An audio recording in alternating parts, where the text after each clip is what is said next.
नमस्कार, मी यामिनी महामुंडकर. हितगुजमध्ये तुम्हा सर्वांचं स्वागत. हितगुज या कार्यक्रमाच्या माध्यमातून आपण चर्चा करतो ती विविध आजारांची, लक्षणांची, प्रतिबंधात्मक उपायांची आणि आजारावरच्या उपचारांची. आज आपण एंडोस्कोपी आणि अत्याधुनिक स्पाइन सर्जरी या विषयावर spine surgeon doctor Mayur Kardile यांच्यासोबत चर्चा करणार आहोत. सर आपल्याला या विषयावर मार्गदर्शन करणार आहेत. सर आपलं मनापासून स्वागत आहे झी 24 तासमध्ये. हॅलो यामिनी, थँक्यू मला इथे बोलवल्याबद्दल. नक्की सर. प्रेक्षक हो, मी तुम्हाला डॉक्टर मयूर कर्डिले यांची अगदी थोडक्यात ओळख करून देते. डॉक्टर मयूर कर्डिले हे पुणे स्पाइन इन्स्टिट्यूटचे संचालक आणि प्रमुख स्पाइन सर्जन आहेत. त्याचसोबत पुण्यातील जहांगीर हॉस्पिटल येथे युनायटेड स्टेट प्रशिक्षित स्पाइन सर्जन देखील आहेत. ते महाराष्ट्रातील सर्वोत्कृष्ट स्पाइन स्पेशालिस्टपैकी एक प्रख्यात स्पाइन सर्जन आहेत. आतापर्यंत 5,000हून अधिक रुग्णांवर स्पाइन सर्जरीज त्यांनी यशस्वीपणे केलेल्या आहेत. अमेरिकन स्टँडर्डनुसार आपल्या भारतातील रुग्णांचे मणक्याचे आरोग्य चांगलं असावं असं त्यांचं ध्येय आहे. डॉक्टरांच्या या कार्यामुळे अनेकांना नव्याने आयुष्य जगायची उभारी देखील मिळाली आहे. प्रेक्षक हो, डॉक्टरांनी MS ऑर्थोपेडिक पदवीनंतर अमेरिकेत स्पाइन सर्जरी फेलोशिपमध्ये शिक्षण पूर्ण केलेलं आहे. सोबतच कैझर परमनेंटे कॅलिफोर्निया ओकलंड येथील मणक्याच्या जटिल विकृतीमध्ये फेलोशिप पूर्ण करून तिकडे मणक्याच्या विविध जटिल शस्त्रक्रिया देखील केलेल्या आहेत. त्यांनी university of California San Francisco येथे मणक्याच्या शस्त्रक्रियेतील परिणामाच्या म्हणजेच प्रेडिक्टिव्ह ॲनालिसिस मॉडेल संबंधित संशोधन प्रकल्पावर देखील काम केलेलं आहे. मणक्याच्या अत्याधुनिक शस्त्रक्रियेसाठी लागणाऱ्या इम्प्लांट्स ALIF बनवणारे पहिले भारतीय स्पाइन सर्जन म्हणून ते जगप्रसिद्ध आहेत. डॉक्टर मयूर कर्डिले हे slip disc, lumbar canal stenosis, sciatica, cervical spondylosis, spine tumour, kyphosis, scoliosis यांसारख्या जटिल आजारांवर अत्याधुनिक पद्धतीने शस्त्रक्रिया करण्यात ते माहीर आहेत. डॉक्टर मयूर कर्डिले यांनी मणक्याच्या आजारांवरील संशोधन आणि अत्याधुनिक प्रकारच्या शस्त्रक्रियांसाठी आतापर्यंत त्यांना अनेक राष्ट्रीय आणि आंतरराष्ट्रीय नामांकित पुरस्काराने देखील सन्मानित करण्यात आलेला आहे. आणि आपण आता विषयाकडे वळूया. सर, एंडोस्कोपिक आणि अत्याधुनिक स्पाइन सर्जरी या विषयावर तुम्ही आज मार्गदर्शन करणार आहात आणि तुम्ही गेल्या वर्षी देखील इथे आलेला होतात आणि आमच्या प्रेक्षकांना मणक्याच्या विकारांवर तुम्ही मार्गदर्शन केलेलं होतं. बऱ्याच रुग्णांना त्याचा फायदा देखील झालेला होता. पुन्हा एकदा त्या विषयावर तुम्ही मार्गदर्शन करा. हो, डेफिनेटली यामिनी. आज आपण बोलूयात एंडोस्कोपिक स्पाइन सर्जरीबद्दल. हा खूपच एक्साइटिंग टॉपिक आहे. आता जर आपण ट्रेडिशनली बघितलं, स्क्रीनवर जर पाहिला तर जसं या पेशंटला स्लिप डिस्क होती. ट्रेडिशनल सर्जरीमध्ये बऱ्याच blood loss, tissue trauma, muscle trauma होऊन हे ऑपरेशन व्हायचं. पण आता आम्ही तुम्ही स्क्रीनवर पाहू शकता, एक छोटीशी अशी एक दुर्बीण तिथे टाकू आणि तिथून अगदी त्या व्हिडिओमध्ये दिसतं की स्क्रीनचं डिस्कचं चांगलं इमेजिंग होतं आणि अगदी सूक्ष्म इन्स्ट्रुमेंट्स टाकून आम्ही त्या डिस्कला अगदी हळूवारपणे बाहेर प्लकआउट करू शकतो आणि अगदी 5च मिनिटात पेशंटचं पूर्णपणे दुखणं निघून जातं. अगदी त्यांना एकदम छोटासा 7 मिलीमीटरचाच फक्त स्कार येतो आणि लगेच ते कार्यरत होऊ शकतात. ह्या प्रक्रियेला म्हणतात एंडोस्कोपिक स्पाइन सर्जरी. पण सर, ह्या एंडोस्कोपिक स्पाइन सर्जरीचा सर्वात मोठा फायदा काय होतो? सर्वात मोठा फायदा तुम्ही स्क्रीनवर बघू शकता की इन्सिशन अगदी छोटं आणि त्याच्यातूनच हे सगळी दुर्बीण जाते आणि त्याच्यातूनच इन्स्ट्रुमेंट जातात, म्हणून टिश्यू ट्रॉमा काही होत नाही. पोस्ट ऑपरेटिव्ह पेन कमी असतं आणि ह्या स्क्रीनवर तुम्ही बघताय की जे मॅग्निफिकेशन मिळतं, ज्या तुम्ही लाल रंगाच्या ज्या रेषा दिसतात त्या अगदी आपल्या केसाच्या पेक्षाही बारीक रक्तवाहिन्या आहेत. त्यांना आपण इमेज करून ते ऑपरेशन चांगलं सुसज्जपणे करू शकतो आणि पेशंटला पेन फ्री करू शकतो. आणि आपण पेशंटच्याच वदनाने ऐकूया की ते ह्या ऑपरेशन नंतर काय म्हणतात. ह्यांचं साधारणतः वर्षभरापूर्वी एंडोस्कोपिक स्पाइन सर्जरी झालेली, अगदी खूप पेनमध्ये होते आणि आता जस्ट ऑपरेशन नंतर he is been completely fine. एंडोस्कोपीमधून ऑपरेशन करण्यात आलं. ऑपरेशन एकदम छोटंसं ऑपरेशन होतं. ऑपरेशन केल्यानंतर मला बिलकुल जो त्रास होत होता अगोदर, तो त्रास पूर्णपणे माझा थांबलेला आहे.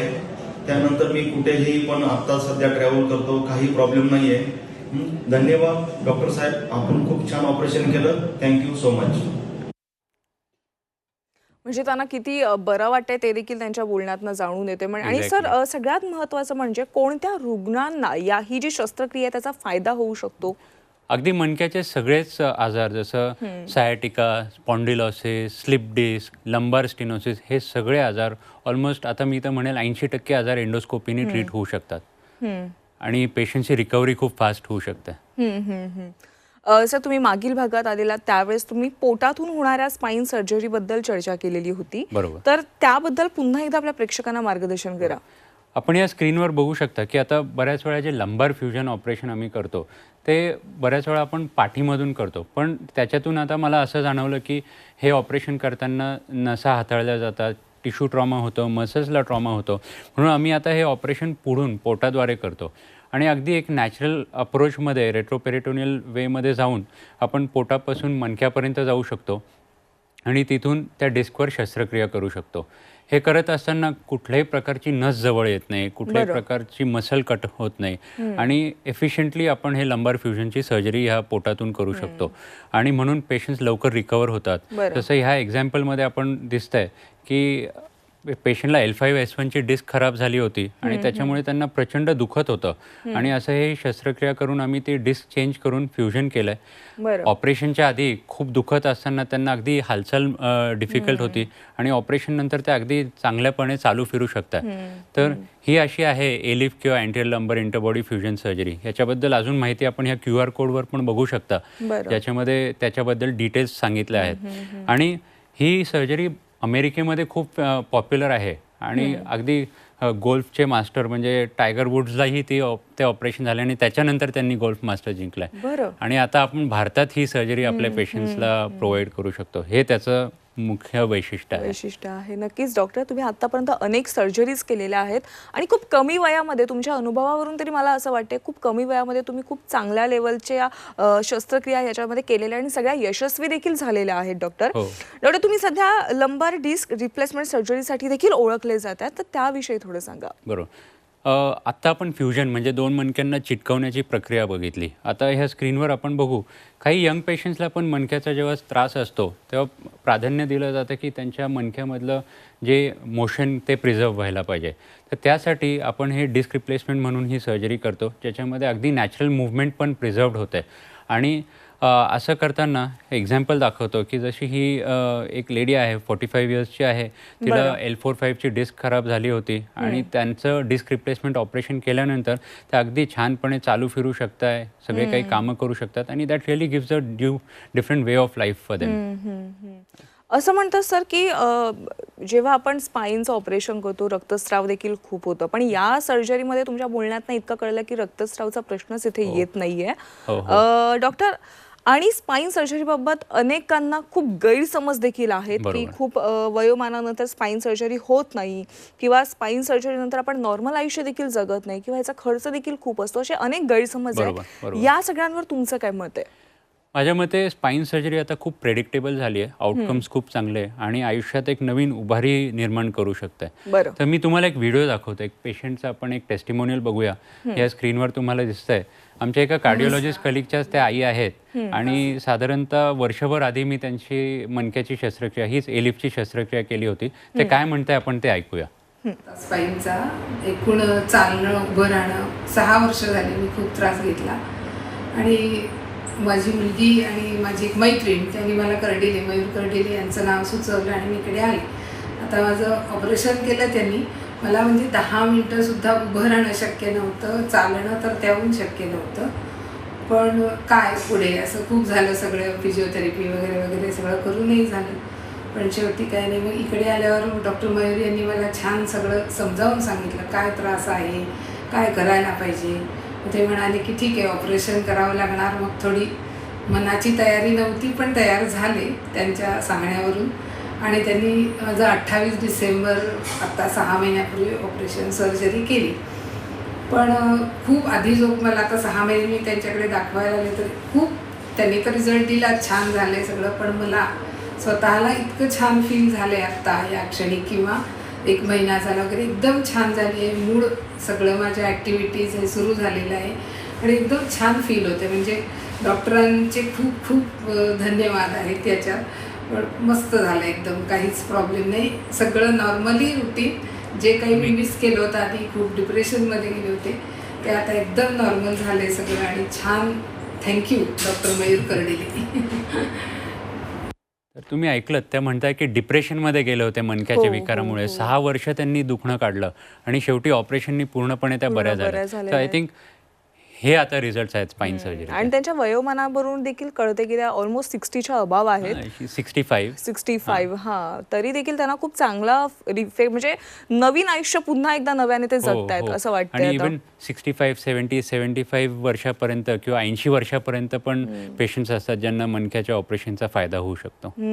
चांगलं आहे सर, हे खूप चांगला इफेक्ट आलाय त्यांच्या बोलण्यातनं देखील कळून येते की त्या किती आनंदित आहेत. आता पुन्हा एकदा त्यांना नवीन आयुष्य जगायला मिळणार आहे. सर, तुमच्याकडे असे देखील काही रुग्ण येतात की ज्यांना काही काळापूर्वीच त्यांचे ऑपरेशन झालेले असतात स्पाईनचे, पण काही काळानंतर पुन्हा त्यांना ते दुखणं परत एकदा सुरू होतो, तो त्रास पुन्हा एकदा होतो. मग अशा रुग्णांना तुम्ही काय सांगता आणि त्यांच्यावर पुन्हा ट्रीटमेंट होते का? बरोबर. आता मी एक एक्झाम्पल देतो. जसं पुणे स्पाईन इन्स्टिट्यूट हे सुपर स्पेशालिटी स्पाईन क्लिनिक असल्यामुळे बरेचसे कॉम्प्लिकेटेड पेशंट्स किंवा कॉम्प्लिकेटेड केसेस आमच्याकडे येतात. तर जसं ह्या पेशंटला 2008 ऑपरेशन झालं होतं. आता त्याच्या वरच्या लेवलला डिस्क खराब झाली आहे. तर आता आम्ही त्यांना परत अगदी एक आधुनिक पद्धतीने ट्रीटमेंट केली, ज्याला ओलिफ असं म्हणतात. तेही देखील छोट्याशा एका पोटामधल्या इन्सिशनमधून हे ऑपरेशन होतं आणि तिथे तो केज बसवला जातो आणि कुठल्याही नसा न हाताळता हे ऑपरेशन होतं आणि पुन्हा एकदा ते पूर्णपणे नॉर्मल आयुष्य जगताय, चालताय, फिरताय. हा व्हिडिओ जस्ट ऑपरेशनच्या 1 दिवसानंतरचा आहे. तर तुम्ही बघू शकता की रिव्हिजन स्पाईन सर्जरीचे पण रिझल्ट खूप चांगले आहेत. बरं, डॉक्टर, तुम्ही पुणे स्पाईन इन्स्टिट्यूटचे संचालक आहात, तर या पुणे स्पाईन इन्स्टिट्यूटबद्दल आम्हाला थोडं सांगा. मला नक्कीच आवडेल ते सांगायला. आपण व्हिडिओमध्ये बघू तर हे आहे आमचं पुणे स्पाईन इन्स्टिट्यूट. मी अमेरिकेत काम करत असताना मला असं वाटलं की का नाही असं भारतामध्ये पण असं काहीतरी व्हावं की सेम टाईपची ट्रीटमेंट आपल्या पेशंट्सला मिळावी. तर त्याच अनुषंगाने आम्ही हे पुणे स्पाईन इन्स्टिट्यूट बनवलं, ज्याच्यामध्ये advance spine surgery consultation, diagnosis, X rays, सगळे मणक्याच्या लागणाऱ्या औषधं किंवा रिहॅब टेक्निक्स, ह्या सगळ्या गोष्टी आम्ही एका रूफमध्ये आणलेल्या आहेत, ज्याच्यामध्ये ऑपरेटिव्ह ॲज वेल एज नॉन ऑपरेटिव्ह ट्रीटमेंट दोन्हीही तिथे होते. आणि अगदी मी ठामपणे सांगू शकतो की आज जशी अमेरिकेत किंवा सॅन फ्रान्सिस्कोमध्ये जी ट्रीटमेंट होईल तीच इथे पुणे स्पाईन इन्स्टिट्यूटमध्ये आपल्या पेशंट्सला मिळू शकते.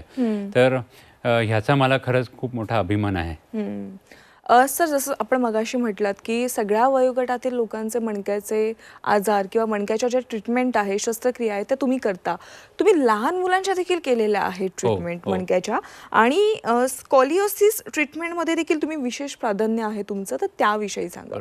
स्कोलिओसिस हा माझा खूप आवडता विषय आहे. तुम्ही स्क्रीनवर बघू शकता की काही मुलांना असं जशी त्यांची वाढ होते त्याच्यामध्ये असं हे मणक्याचा बाक निर्माण होतो आणि त्यामुळे व्यंग्यत्व येतं, कॉन्फिडन्स कमी होतो. तर जसा हा एक मुलगा आहे ज्याचं 15व्या वर्षी असं स्कोलिओसिस डायग्नोज झाला होता. मणका असा एस शेप्ड होता आणि त्याचं आम्ही ऑपरेशन करून असे स्क्रूज लावून त्याला पूर्णपणे सरळ केलं आहे. हा ऑपरेशनच्या आधीचा फोटो आणि हा ऑपरेशनचा नंतरचा फोटो. तर असं हे स्कोलिओसिस किंवा मणक्यात कुबड आलेले ट्रीटमेंट आम्ही करतो आणि त्यातून पेशंट पूर्णपणे बरे पण होतात. आता ह्याच्याबद्दल पण पेशंटला खूप गैरसमज असतो की ते बरे होतात की नाही. तर म्हणून मी आता एक व्हिडिओच्या माध्यमातून दाखवतोय की असं स्कोलिओसिसचं ऑपरेशन झाल्यावर पेशंटची लाईफ काय असते. पारेकर, राहणार मोशी प्राधिकरण पुणे. मला कायफोस्कोलिओसिस हा मणक्यांचा आजार होता. त्याच्यावर डॉक्टर मयूर कर्डिले यांनी जहांगीर हॉस्पिटल येथे सर्जरी केली फेब्रुवारी 2020 आणि if I compared before surgery life to my current life, तर आत्ताची लाईफ माझी खूप हेल्दी आणि हॅप्पी आहे. जो पण काही मला त्रास होता, जो पेन होता, जे माझं पोस्चर होतं, जो माझा बाक होता, ते पूर्णपणे नाहीसं झालेलं आहे. मी खूप सध्या हॅप्पी लाईफ जगत आहे आणि रिसेंटली 1.5 वर्षापूर्वी माझं लग्न पण झालेलं आहे आणि सध्या मी खूप म्हणजे हॅप्पी आहे की त्यांनी मला ज्या प्रकारे ट्रीटमेंट दिली, ज्या प्रकारे त्यांनी मला सर्जरीबद्दल जी माझ्या मनात भीती होती ती घालवण्यासाठी हेल्प केली.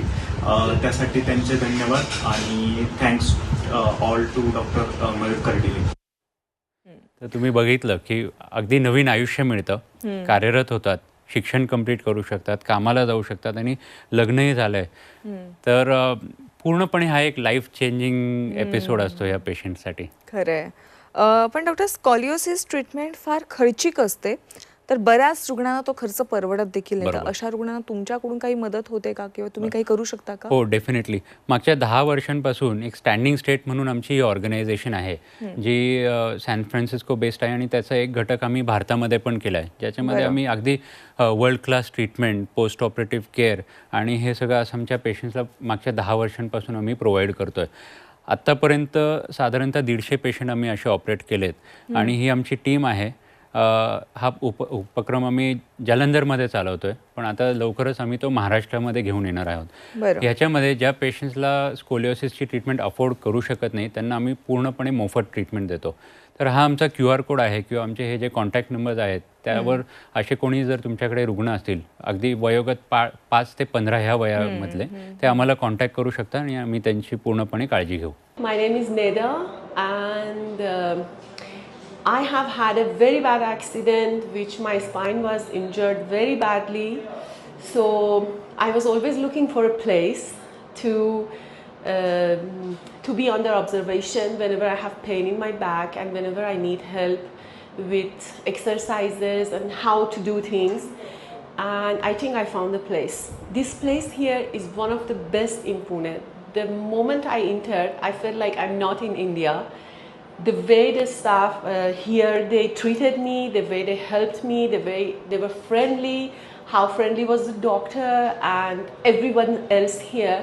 I really had the best experience in the sense of medical and I don't know, clinics, doctors and everything like this. This was one of the best places. I had very good experience. And on top of that, it is on time. They remind you, they send you reminder, email, message. They answer you on the phone and they follow up, which is the best ever. So yeah, I recommend you if you have any problem according to your problems, spine, especially here because it is a specialist for spine. So if you have any kind of spine problem, please come here. Visit this place. I'm sure you will not go anywhere else. Doctor, मणक्याने त्रासलेल्या रुग्णाला तर तुम्ही fit करताच, पण तुम्ही स्वतः देखील खूप फिट दिसताय. त्यामागचं रहस्य काय आहे, त्याविषयी तुम्ही काय सांगाल? यामिनी, मला असं वाटतं की आपण प्रीचिंग करायच्या आधी प्रॅक्टिस केली पाहिजे. म्हणून मी व्हिडिओमध्ये दाखवतोय की मी दररोज सकाळी उठतो, व्यायाम करतो, जिमला जाऊन वेट ट्रेनिंग करणं, कार्डिओ करणं, हे दिवसच माझा तिथून चालू होतो.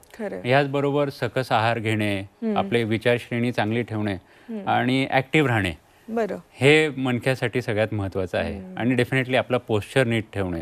तर ह्या सगळ्या गोष्टींनी मणका फिट ठेवण्यासाठी किंवा आपलं ओव्हरऑल फिटनेस ठेवण्यासाठी खूप मदत होते. आणि सगळ्या प्रेक्षकांनी आपल्याला ते फॉलो करणं सगळ्यात गरजेचं आहे. म्हणजे व्यायाम असेल, योग्य आहार पद्धत असेल आणि जीवनशैलीतले हे जे काही बदल आहेत ते करणं सगळ्यांनी गरजेचं आहे. सर, मणक्याची ट्रीटमेंट आता सध्या बघायला मिळतोय खूप ॲडव्हान्स झालेली आहे, तर तो बदल कसा काय झाला? तर तुम्ही 30 वर्ष आधी पाहिलं तर बऱ्याचशा टेक्नॉलॉजीज ज्या आता आम्ही वापरतोय त्या आधी नव्हत्या. जसं MRI नव्हतं, CT स्कॅन एवढे ॲडव्हान्स नव्हते, पण आता MRI खूप ॲडव्हान्स झालेले आहेत, CT स्कॅन्स आहेत, इंट्रा ऑपरेटिव्ह टेक्निक्स खूप सुधारलेले आहेत, ॲनेस्थेशिया पद्धती सुधारल्या आहेत. इवन जे सर्जन्सचं नॉलेज आहे तेही खूप ॲडव्हान्स झालेलं आहे. जगभरात जाऊन आम्ही नॉलेज घेतलं आहे आणि त्याच प्रक्रिया आता आपण ज्या पेशंट्सवर वापरतोय. ह्या सगळ्या गोष्टींमुळे मणक्याची ट्रीटमेंट आता एक तर सोपी झाली आहे आणि त्याचे आउटकम्स पण खूप प्रेडिक्टेबल झाले. आणि म्हणून असं मला वाटतं की आजच्या जगात मणक्याच्या शस्त्रक्रियेला घाबरू नये, पेशंट्स पूर्णपणे बरे होतात. सर, जाता जाता आपल्या प्रेक्षकांना तुम्ही काय सल्ला द्याल? प्रेक्षकांना मी एकच म्हणेल की तुम्हाला जर मणक्याचे त्रास असतील तर घाबरून जाऊ नका, उगाच पेन सहन करत राहू नका. आता मणक्याची ट्रीटमेंट अवेलेबल आहे. मणक्याच्या डॉक्टरांना किंवा सर्जनला दाखवणं म्हणजे दरवेळेस तुम्हाला सर्जरीच लागेल असं काही नाही आहे. विदाऊट सर्जरी पण मणक्याचे बरेचसे व्याधी बऱ्या होतात. आणि जर अगदी सर्जरी जर लागली तरी त्याचे आउटकम खूप प्रेडिक्टेबल आहेत. तुम्हाला अगदी नव्याने चांगलं आयुष्य जगायला मिळेल. ह्या स्क्रीनवर मी 2 QR कोड शेअर केले आहेत ज्याच्यामध्ये आम्ही अगदी ऑथेंटिक माहिती शेअर करतो यूट्यूबवर किंवा आमच्या वेबसाईटवर. ती तुम्ही बघू शकता आणि जागरूक राहू शकता. योग्य ट्रीटमेंट केल्याने मणक्याचे आजार लवकर बरे होतात आणि तुम्ही पुन्हा एकदा तुमचं आयुष्य चांगल्याने जगू शकतात. म्हणून घाबरून जाऊ नका, तुमचा स्पाईन हेल्दी ठेवा. डॉक्टर, तुम्ही आज हितगुजमध्ये आलात आणि आपल्या प्रेक्षकांना एंडोस्कोपी आणि अत्याधुनिक स्पाइन सर्जरी काय आहे याविषयी योग्य मार्गदर्शन केलं, त्याबद्दल आपले मनापासून आभार. Thank you very much Yamini. Thank you. प्रेक्षकांनो, हितगुजमध्ये वेळ झाली आज इथेच थांबण्याची. ताज्या घडामोडींसाठी तुम्ही पाहत राहा झी 24 तास.